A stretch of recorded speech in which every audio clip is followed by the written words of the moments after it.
All right, welcome back, everybody. Let's get into our regular segment now and take a look at our trending topics. So, I mean, trending topics have changed already so much. You know, we had a lot to look at this morning, and then, of course, there's a lot that have now emerged. But let's try and get through what we saw first thing this morning. Ethiopians, that was one of the big trending topics. And I think, you know, the theme for Ethiopians and Johannesburg CBD are very much so linked.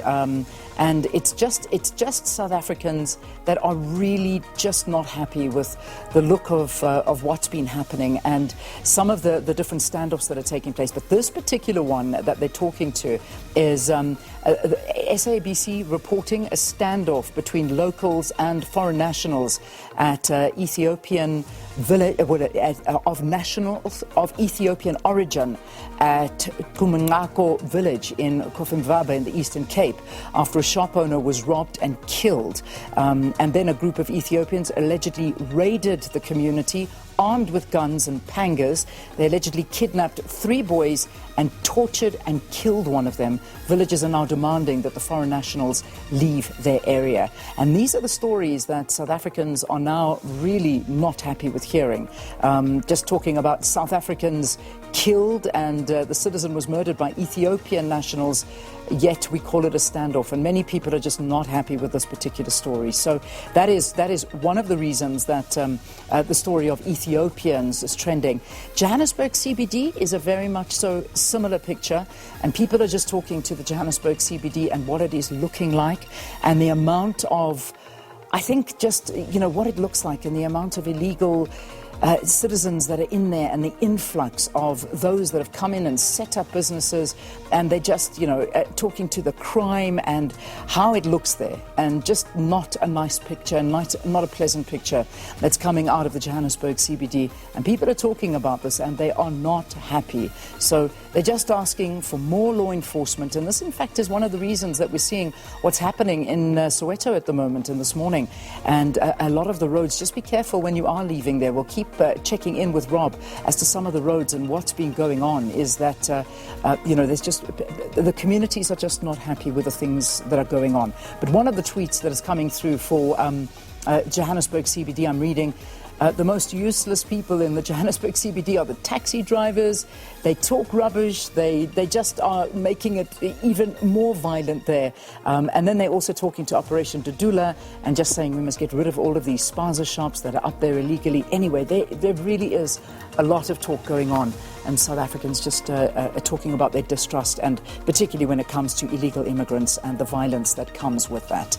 All right, so that's Ethiopians and Johannesburg CBD. Let's have a look at what else is trending there. Father's Day. Oh, that's a nice trending topic, because I saw yesterday so many people posting their Father's Day messages. As you know, it was Father's Day yesterday, and I hope we celebrated all the incredible fathers out there that tirelessly work hard to ensure that their families have better lives, the ones that are present, the ones that are there, and the ones that are really standing up to the duty of a father. And it's just a beautiful thing to see a child and a father. It really is. I mean, I know as a fact, same as me, I was there spending the day with my dad and enjoying being with him. And you know what, it's just a beautiful thing to have a role model in your life, and fathers are exactly that. So happy Father's Day, and I hope that you were spoiled yesterday as a dad. All right, next one, Rand. There's so much linked to the Rand and the currency. I mean, it's not necessarily the performance of the currency, but it just seems that there's so much linked to it and lots of talk about it. We saw it's below 16 this morning, which is still not a very good level, is it at all? But I also think a lot of it is to do with the talk of what's going on with the president and linking it to the cows. Ankole cows, I think that's what it's coming on. And the amount of money that is being spent on these, and they're talking to 21 million rand is the amount of money at the auction for these Ankole cows, costing up to 3 million, 21 million, the amount of money that's paying, the rands, the talk.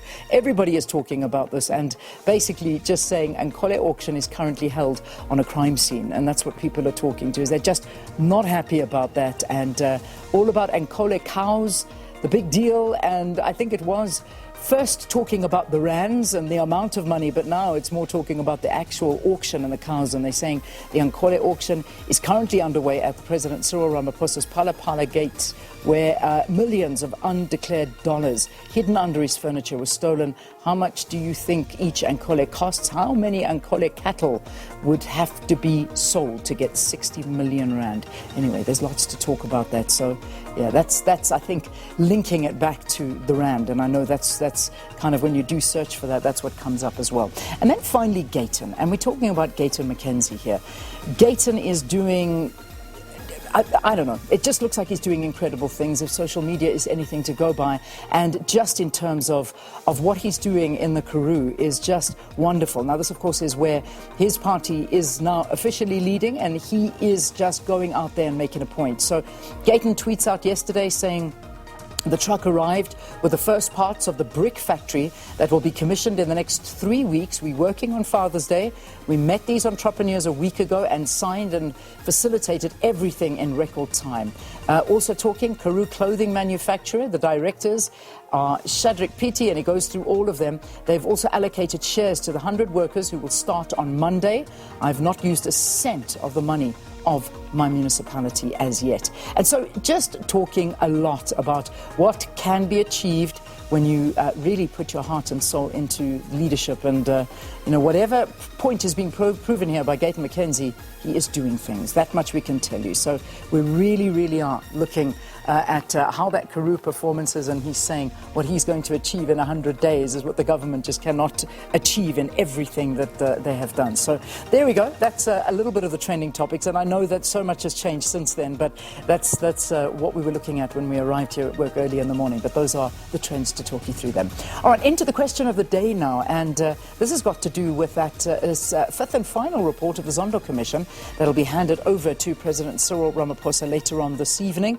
We were thinking it would come out in the electronic version, but that hasn't happened. But we've been told that tonight is the night we will be handed that, and we're asking for your expectations on the fifth and final report of the Zondo Commission. So get ready at Morning Live, SABC, that's where you can get hold of us.